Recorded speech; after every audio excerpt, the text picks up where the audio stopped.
Assalamualaikum, salam sejahtera. Terima kasih kerana telah memilih channel ini. Jangan lupa tekan butang like, komen, subscribe dan share untuk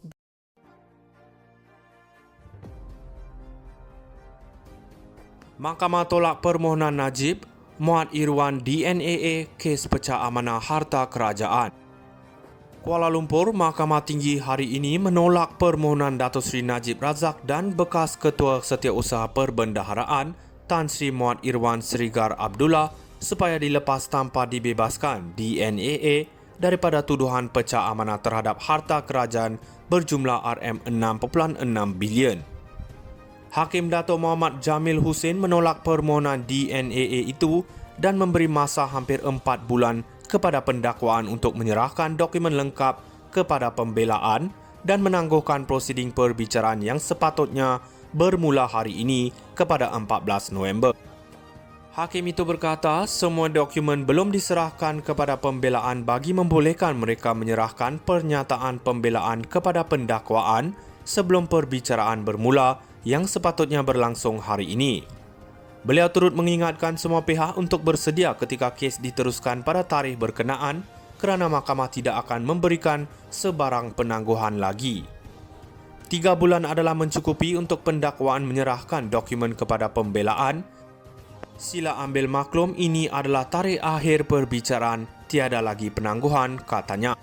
Terdahulu Peguam Muhammad Farhan Muhammad Syafi mewakili Najib dan Dato' Sri K. Kumarendran bagi Muhammad Irwan Srigar memohon anak guam dilepas tanpa dibebaskan kerana mereka belum diserahkan dokumen yang lengkap untuk menyediakan kes pembelaan. Kumarendran berkata dokumen yang belum diserahkan adalah penting kerana ia merujuk kepada penyataan saksi pembelaan dan kenyataan yang dirakamkan saksi kepada pegawai penyiasat. Saya ingin mengambil maklum bahawa kami belum menerima dokumen itu sejak perintah terakhir dibuat, di mana pendakwaan menyatakan mereka akan memohon dokumen itu dinyaklasifikasikan. Bagaimanapun timbalan pendakwa raya berkata mereka tidak tahu bila dokumen itu akan dinyaklasifikasikan. Jika pendakwaan bertegas perbicaraan diteruskan tanpa dokumen, anak guam saya tidak akan mendapat perbicaraan yang adil. Justru saya minta kes ini DNAA di mana jika mereka pihak pendakwaan bersedia dengan dokumen yang diperlukan, anak guam saya bersedia menghadapi pertuduhan, katanya. Sementara itu Muhammad Farhan mengguna pakai alasan yang sama bagi memohon DNA terhadap Najib berikutan senarai dokumen yang diminta adalah sama pentingnya terhadap pembelaan bekas Perdana Menteri itu. Mahkamah tolak permohonan Najib, Muhammad Irwan DNAA kes pecah amanah harta kerajaan. Kuala Lumpur, Mahkamah Tinggi hari ini menolak permohonan Dato' Sri Najib Razak dan bekas Ketua Setiausaha Perbendaharaan Tan Sri Muhammad Irwan Srigar Abdullah supaya dilepas tanpa dibebaskan DNAA daripada tuduhan pecah amanah terhadap harta kerajaan berjumlah RM6.6 bilion. Hakim Dato' Muhammad Jamil Hussein menolak permohonan DNAA itu dan memberi masa hampir 4 bulan kepada pendakwaan untuk menyerahkan dokumen lengkap kepada pembelaan dan menangguhkan prosiding perbicaraan yang sepatutnya bermula hari ini kepada 14 November. Hakim itu berkata semua dokumen belum diserahkan kepada pembelaan bagi membolehkan mereka menyerahkan pernyataan pembelaan kepada pendakwaan sebelum perbicaraan bermula yang sepatutnya berlangsung hari ini.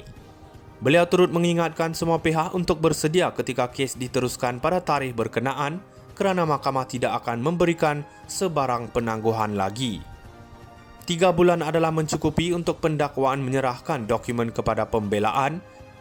Sila ambil maklum ini adalah tarikh akhir perbicaraan, tiada lagi penangguhan, katanya. Terdahulu Peguam Muhammad Farhan Muhammad Syafi mewakili Najib dan Dato' Sri K. Kumarendran bagi Muhammad Irwan Srigar memohon anak guam dilepas tanpa dibebaskan kerana mereka belum diserahkan dokumen yang lengkap untuk menyediakan kes pembelaan. Kumarendran berkata dokumen yang belum diserahkan adalah penting kerana ia merujuk kepada penyataan saksi pembelaan dan kenyataan yang dirakamkan saksi kepada pegawai penyiasat. Saya ingin mengambil maklum bahawa kami belum menerima dokumen itu sejak perintah terakhir dibuat, di mana pendakwaan menyatakan mereka akan memohon dokumen itu dinyaklasifikasikan. Bagaimanapun timbalan pendakwa raya berkata mereka tidak tahu bila dokumen itu akan dinyaklasifikasikan. Jika pendakwaan bertegas perbicaraan diteruskan tanpa dokumen, anak guam saya tidak akan mendapat perbicaraan yang adil. Justru saya minta kes ini DNAA, di mana jika mereka pihak pendakwaan bersedia dengan dokumen yang diperlukan, anak guam saya bersedia menghadapi pertuduhan, katanya. Sementara itu, Muhammad Farhan pakai alasan yang sama bagi memohon DNA terhadap Najib. Berikutan senarai dokumen yang diminta adalah sama pentingnya terhadap pembelaan bekas Perdana Menteri itu. Mahkamah tolak permohonan Najib, Muhammad Irwan DNAA kes pecah amanah harta kerajaan. Kuala Lumpur, Mahkamah Tinggi hari ini menolak permohonan Datuk Seri Najib Razak dan bekas Ketua Setiausaha Perbendaharaan Tan Sri Muhammad Irwan Srigar Abdullah supaya dilepas tanpa dibebaskan DNAA daripada tuduhan pecah amanah terhadap harta kerajaan berjumlah RM6.6 bilion. Hakim Dato' Muhammad Jamil Hussein menolak permohonan DNAA itu dan memberi masa hampir 4 bulan kepada pendakwaan untuk menyerahkan dokumen lengkap kepada pembelaan dan menangguhkan prosiding perbicaraan yang sepatutnya bermula hari ini kepada 14 November.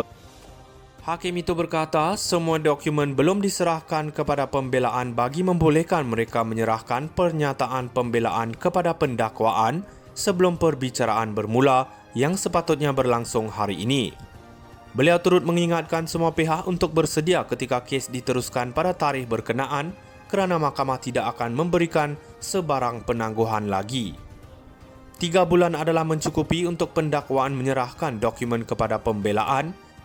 Sila ambil maklum ini adalah tarikh akhir perbicaraan, tiada lagi penangguhan, katanya. Terdahulu Peguam Muhammad Farhan Muhammad Syafi mewakili Najib dan Datuk Seri K. Kumarendran bagi Muhammad Irwan Srigar memohon anak guam dilepas tanpa dibebaskan kerana mereka belum diserahkan dokumen yang lengkap untuk menyediakan kes pembelaan. Kumarendran berkata dokumen yang belum diserahkan adalah penting kerana ia merujuk kepada penyataan saksi pembelaan dan kenyataan yang dirakamkan saksi kepada pegawai penyiasat. Saya ingin mengambil maklum bahawa kami belum menerima dokumen itu sejak perintah terakhir dibuat, di mana pendakwaan menyatakan mereka akan memohon dokumen itu dinyaklasifikasikan. Bagaimanapun timbalan pendakwa raya berkata mereka tidak tahu bila dokumen itu akan dinyaklasifikasikan. Jika pendakwaan bertegas perbicaraan diteruskan tanpa dokumen, anak guam saya tidak akan mendapat perbicaraan yang adil. Justru saya minta kes ini DNAA, di mana jika mereka pihak pendakwaan bersedia dengan dokumen yang diperlukan, anak guam saya bersedia menghadapi pertuduhan, katanya. Sementara itu, Muhammad Farhan